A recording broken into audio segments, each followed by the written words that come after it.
সম্মানিত ভাইয়েরা আর ভুইনেরা, বিশেষ কইরা ভাইয়েরারে উদ্দেশ্য কইরা কইতে চাই যে ইগুলা আপনার গার্লফ্রেন্ডের মাথার উকুন ভাইবা ভুল কইরইন না।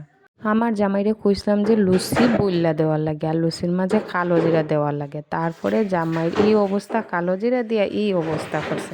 তারপরেও যাই হোক, আজকের আইটেমে আছিল মটর ভুনা আর হইল গিয়া লুচি। তো আজকের ফাঁকশি বা শেফ যাই কই না কেন সবই হইলে গিয়া ওই যে আমরার জামাই।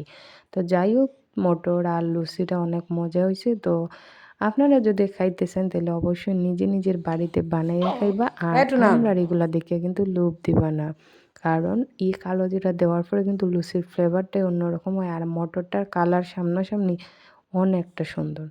তো যাই হোক, আমরা খাই আর আপনারা বইয়া বইয়া শুধু ভিডিও দেখুন আর পারলে কমেন্ট রেখে যাইবা। গরম খাইলে কি হইব? জল কমবো।